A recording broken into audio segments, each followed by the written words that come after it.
Sandra Kokotovic, immigrant, marketer, and unapologetic hustler. She joins us to talk about building seven-figure brands, failing fast, and chasing big dreams from Bali to biohacking. And yes, Harvey's Poutine is still a sacred experience. Welcome to the show.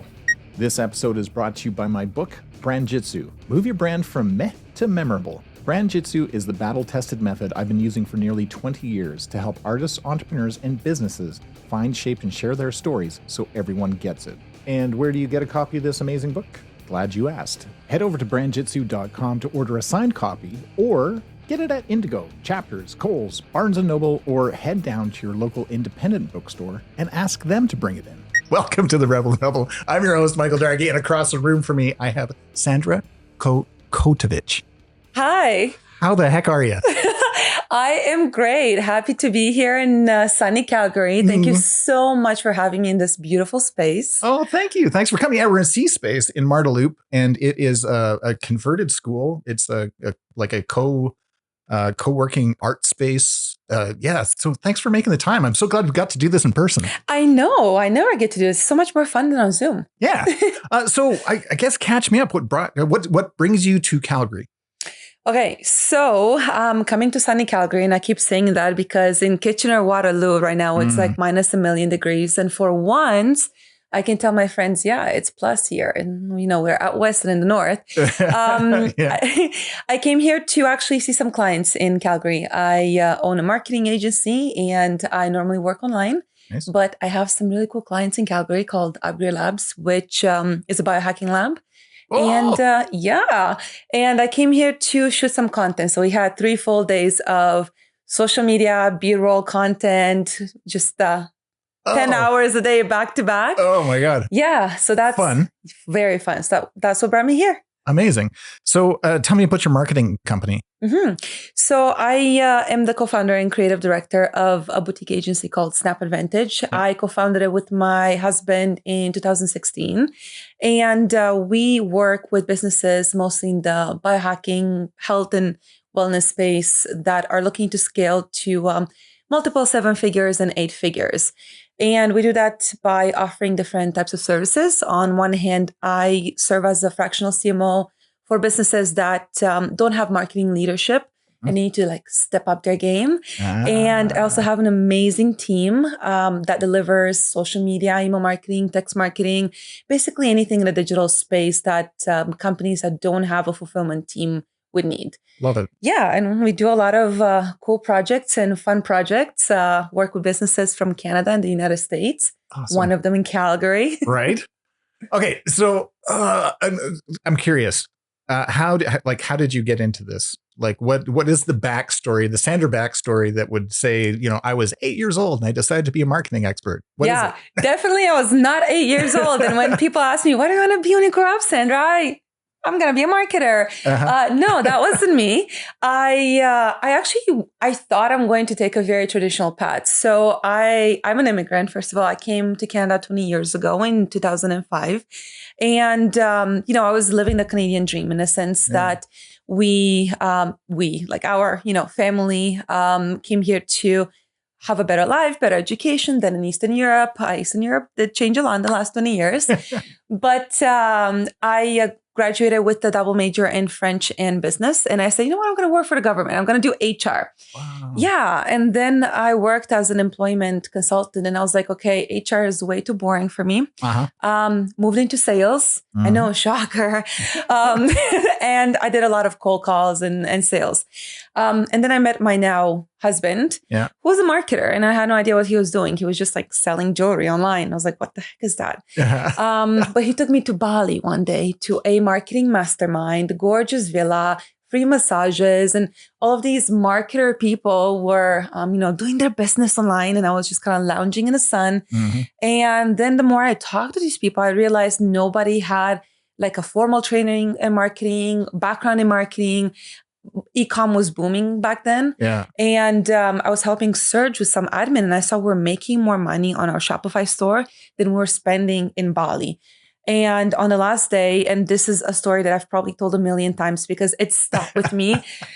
We were at this 5-star beach club drinking a big jug of sangria and we were making more money than we're spending. And I was like, Serge, I was like, I want to do this. I'm going to quit my job and I want to help you.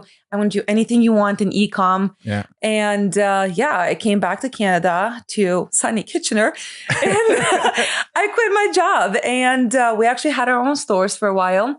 We had a lot of lessons learned along the way, a couple 7-figure stores that we built from scratch. Wow. Yeah. And because I came from a background of sales, Serge said, you know what, let's open up a marketing agency because he was a technical guy. He could do the fulfillment. Yeah. I did the sales. And that gave me the platform to work with more businesses than just our own. Oh. And I liked it. It stuck. I've been doing it for 8 years now and it's been fun. Oh my God. So yeah, if I saw 8-year-old Sandra, I would be like, don't worry, girl, we got this. It's going to be fun. That's wicked. Long story, but. Oh, that's great though. So it's interesting. What, I don't know. I'm going to ask for some advice. What advice would you have to somebody who's trying to build an online store? I mean, Shopify, obviously great platform, but are there some hacks to it or tips besides just consistency and being good? It is harder than ever to build. It is easier and harder than ever to build an online store. And I'll tell you why. It's easier than ever in the sense that, unlike traditionally, you don't need to own stock. You don't need to own a warehouse. You can drop ship. You can work with suppliers that will drop ship for you. So anybody without any training, without any background could open up a Shopify store. Right. It is harder than ever because there's so much competition right now. Sure. So when we were doing it in 2015, 2016, ads were cheaper. So not everybody was advertising on Meta. I remember we would put in $1 and get back 8 to 12x, which this is not existent today. Right. So today you're happy if you get like a 3x to 5x ROI on your initial ads. So it is harder. A tough sell. It is a tough sell, not impossible. So if I could give someone advice, someone who's looking to start, I would say build an audience first. So any business is not about you. It's the problem that you solve for an audience, a pocket of an audience. Build an audience first, whether that is your own audience that you build as influencer on your email list, or build an audience on a social media platform, which is more like a borrowed audience. Yeah. But get to know your customer and then provide a service or product based on that. The other advice I would give would be have a quality product. So if your product solves a problem, you're fine. Yeah. The problem is when you hear about drop shipping and you see all these courses that are selling you on so easy to make 5K, profit in your first month. It's not, because by the time that person in a course has had a time to create a course, they've already exhausted that niche. They've already tried everything. Yeah. Again, it's not impossible. You can definitely work with saturated niches. Anything can be unsaturated if you can find a new angle. Right. But if your product solves a problem, then you're definitely in the right direction. Nice. And a third bonus advice I'd give, sell to people who have money to buy. I know TikTok is exciting for the younger crowd, but a lot of the times that engagement does not equal revenue. Right. The best businesses that I've worked with and the easiest were had an audience that had money to spend.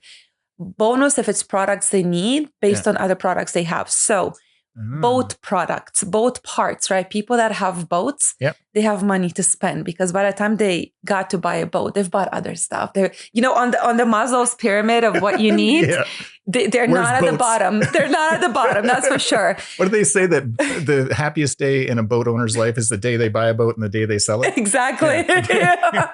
But hey, in the middle, there's me selling some boat parts. Awesome.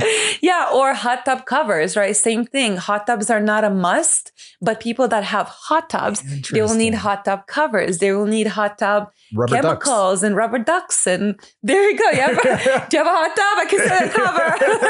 Amazing. So think along those lines. Build an audience, have a product that solves a problem, and try to sell to people that have money to spend. Damn. Otherwise, it's going to be harder for you. Not impossible, but harder. I love it. Yeah, good. Oh my God. What's something that Sandra does for herself? Like what's a Sandra guilty pleasure Sunday afternoon? I don't know. Okay. Being a marketer is pretty much 80% of my personality. I'm not going to lie. I work a lot. I am on a Sunday afternoon here, coming on a work trip. Yeah. I like to take my time to do almost nothing and just be alone with my thoughts and create. I love creating more than I love consuming. So whether it's creating blog posts or videos or just thoughts and strategies, meditation, long baths. If I get the courage and the time, I go do a cold plunge. I have so my husband built a gym now, a garage, and we have a cold plunge, a steam room, a red light therapy panel, and a gym. So if I get a courage, I do that. Good. And I built a Bali room in my house. So I have a Zen room where I just go chill, and I feel like disconnecting and not doing that much is so, I don't know, it's powerful. Yeah. So sometimes I meditate, sometimes I read. Sometimes I look at my banana tree. It was excavated by my cat who came over. And I'm like, oh, I gotta save this banana tree. But yeah, I like to just honestly relax. That's amazing. Relax my mind and relax my body. Nice. Don't have that many hobbies. I do play pool though. Oh, that's the 8-ball or 8-ball. Yeah. All right. Or billiards. Some people billiards. Yeah. In Europe, we call it billiards, 8-ball. So it's fun. When I go to bars. Are you a hustler? Are you like a pool hustler? When I go to bars, it's fun because like guys don't expect me to play. And I'm like, oh yeah, can I play? And then I'm like, Yeah, right. $20. Put $20 on the table. Yes, exactly. So yeah, those are hilarious. Yeah. You mentioned books. Like what kind of books do you read? Like what's in your list? Right now, I'm actually trying to read more fiction or at least autobiographies or biographies because I do like business books. Yeah. So currently there's 2 books on my nightstand. One is the biography of Princess Diana. I want to read more about the influential people in our current world or history. Yeah. Just to kind of just to relax my mind a little bit. Okay. So that would be in the evening, and during the morning, I usually like to read anything around mindset, business, anything that will help me continue advancing my career. Got it. Currently, I'm reading Dave Asprey's book. So because I'm working so much with biohacking and health companies, Dave Asprey is he coined the term biohacking. He's like the father of biohacking. So I'm trying to read all of his books so I can take notes and help my clients. I work with a few of his labs. So it's a business / it's business. It's just my content for business. Nice. Yeah. Awesome. Well, what's your go-to comfort food? Oh, poutine. How Canadian. Yes, poutine. So first time I spoke to you, I was in Serbia, and this is like a sidestep from where we are right now in the conversation. But I lived in about 50 Airbnbs in 3 years, and mostly in Europe. Right. Some in Asia, mostly in Europe. And when I came back to Canada after 3 years, the first meal was Harvey's poutine. Oh. That is my there's no better poutine right now on the fast food market than Harvey's poutine. Really? The plain one. Just a regular poutine. You don't need to dress up poutine. Poutine is just great the way it is. I agree. Yeah, squeaky cheese. Yes. This is the way. Love that. Amazing. God. Where's your that's a lot of Airbnbs. Mm-hmm. What was your favorite place? Croatia. Oh, Croatia. Maybe we talked about this, but like I got chills right now because Croatia is on our list of places to travel. Yes. And some people are just like, you're crazy. And I'm just like, no, you look into it like, and the Croatians are beautiful people. Yeah, they are. Well, my husband's part Croatian, so he's so beautiful. Right. So I'm Romanian, and for us Yugoslavians as a whole, they're our brothers. So I grew up with a fondness for Serbians, Bosnians, Croatians, Montenegrins. Mm-hmm. I love former Yugoslavia. I feel like I really identify with the culture there, the music, the food. Yeah. But Croatia, in my mind, is just something so special. And when I went there for the first time in 2019, and I found that to me, it's a perfect country. It has enough of the East. So the music, the food, the warmth of the people, blended with the West, where there is some order, order and justice in that country. Yeah. There's order, it's very clean. It is modern. And in my opinion, it's the perfect blend. So I am trying to learn Croatian. My husband is born in Bosnia, but part of his family is Croatian. He was a refugee in Croatia for a while during the war. And we're just kind of trying to spend our time between Canada and Croatia right now. So we lived in Zagreb, we lived in Split, we lived in Hvar.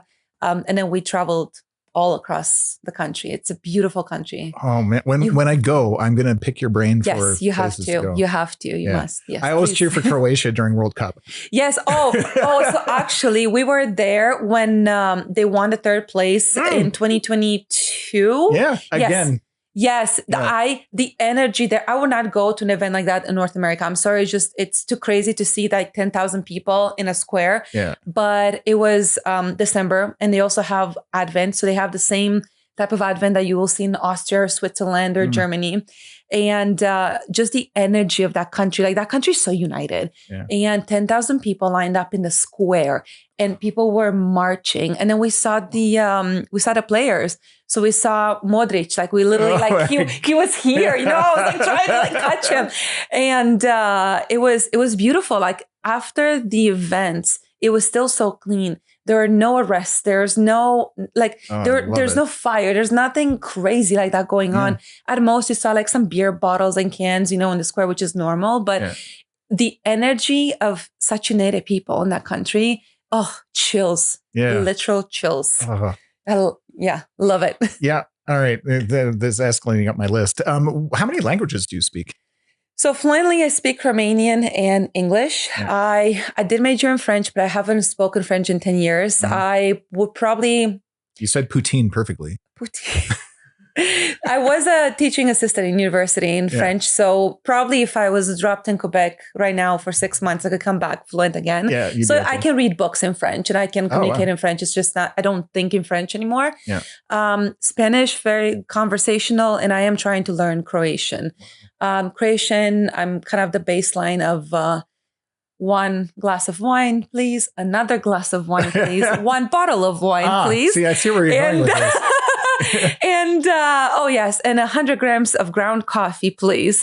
Those are the basics. No, but I can go to a restaurant and, you know, order. I can understand what they're, you know, I can go to a store like a Piazza and ask how much is this, how much is that, and order. But I'm trying to learn it fluently. Nice. Yeah. What's a? I don't want to say hack again. What's your move when it comes to learning a new language? Right? Because you said thinking in French, and you know, I took French growing up in school, but it only, you know, got me so far. I think grade 7, they kicked me out of French, said you can't do it anymore.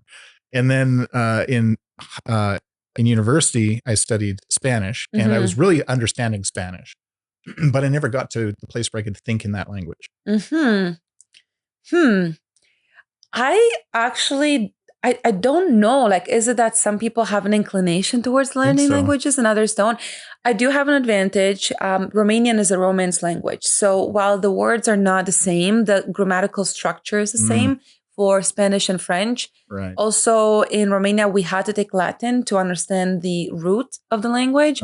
So I'm wondering if that could be it. Like, for me, learning French was not so much learning the grammar, because when we had grammar classes, it was like, oh, okay, that makes sense because we also have the same kind of structures in Romanian and same with Spanish. English was actually harder for me to learn than French. I believe it.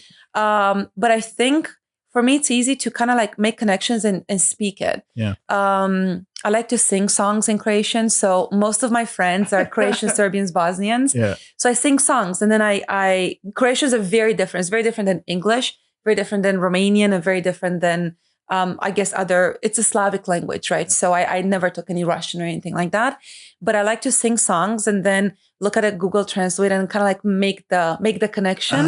And that's what I'm finding easy with this language. And of course, being immersed, you know, spending so much time in former Yugoslavia, I heard people speak it, and also context. Like if I'm at a restaurant and they're asking me something, I'm like, they want to know if I want flat or sparkling water. So then I kind of register those words. That's what helped me. But in terms of French, I would say, well, I took a lot of French. Like in university, because I majored in it, we had written classes, oral classes, grammar classes, analyzing books classes. So it just sticks with you. What's your ideal night out? Back in my 20s, it was out partying. Right now, it would probably be a very good steak place. Nice. With some maybe very good wine or cocktail. I'm thinking, I'm going to sell you on Croatia.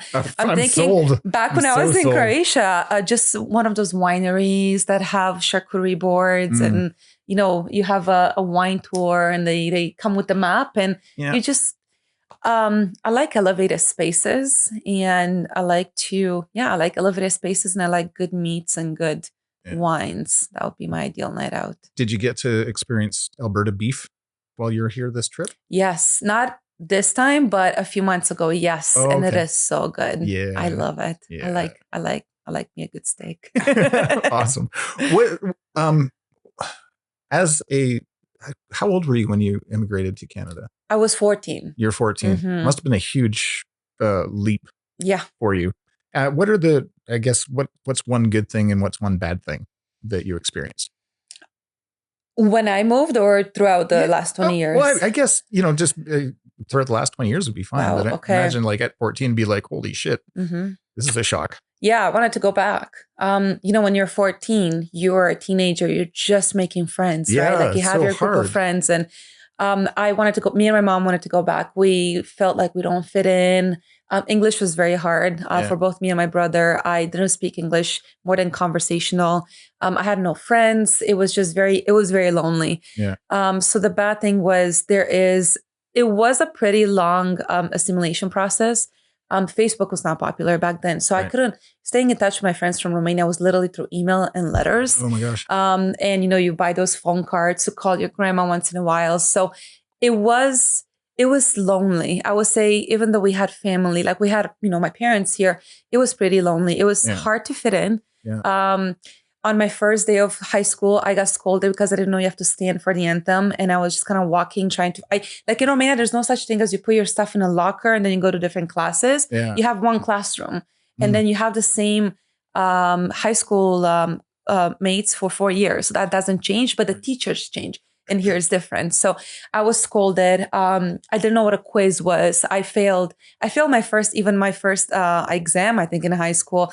So it was just, Gloria from Modern Family. I don't know if you watched that show. Yeah. She had there was an episode where she was frustrated at Jay because he's not trying to learn Spanish. And she said, "You have no idea how smart I am in my own language." And I feel like that's what we went through. Like, you have these thoughts and things in your head, but I can't communicate them to you. So you think I'm stupid. You think I'm an outcast. Yeah. You have no idea how smart I am. Yeah. So that was one hard thing, but we stuck it through and we're happy.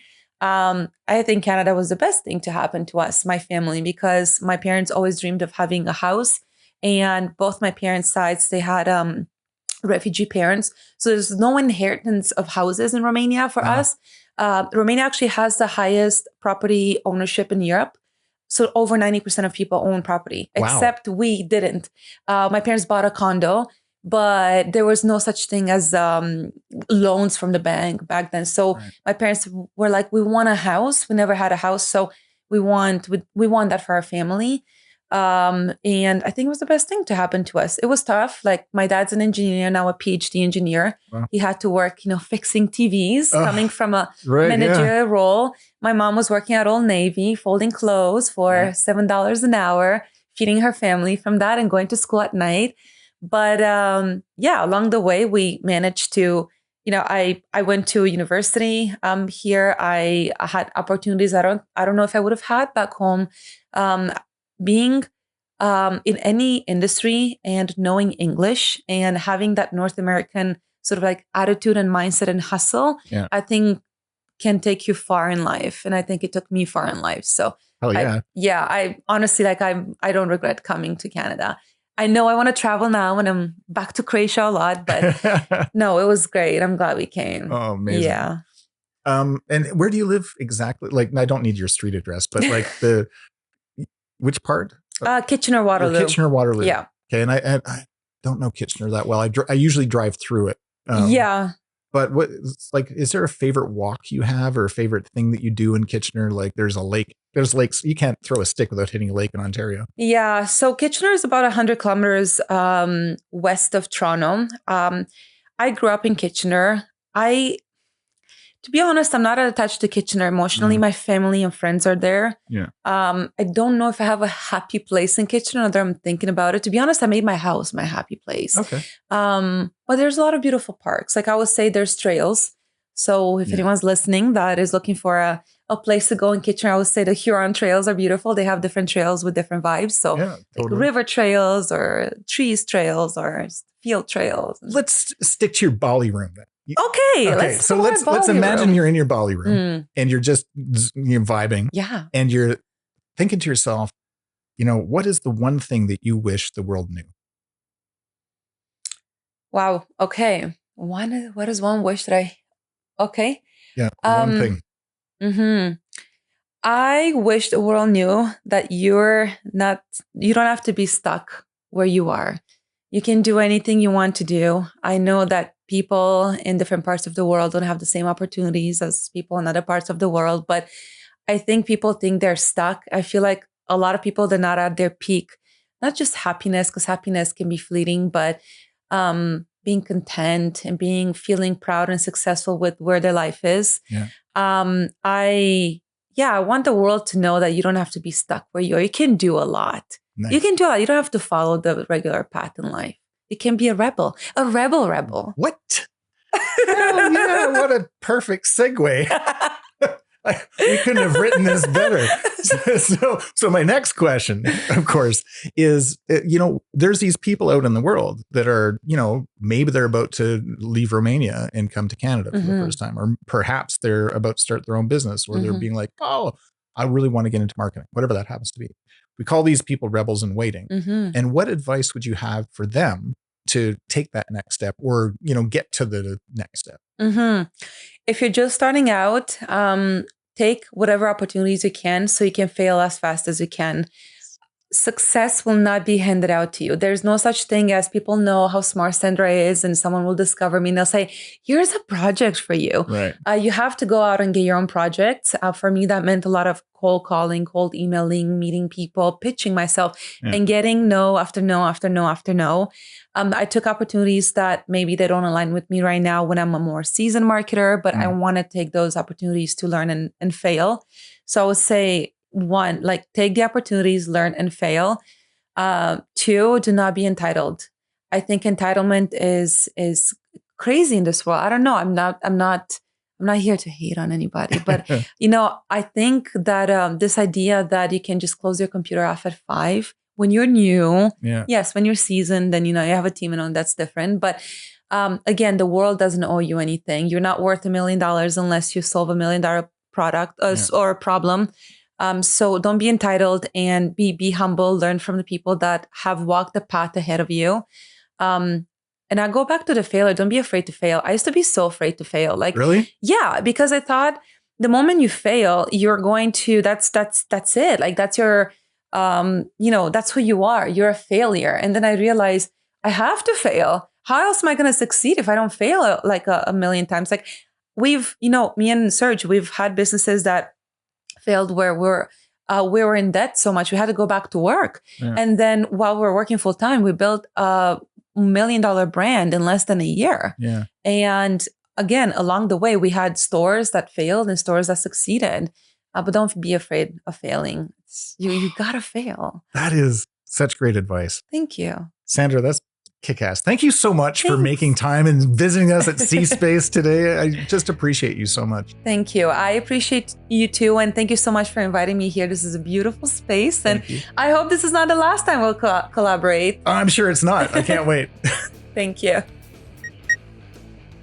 Hey, it's me again. Thank you so much for listening to this episode. If you're an artist, entrepreneur, or business owner who believes your brand could be more than it is, head over to brandjitsu.com and join the list to get your copy of my book, Brand Jitsu, Move Your Brand from Meh to Memorable.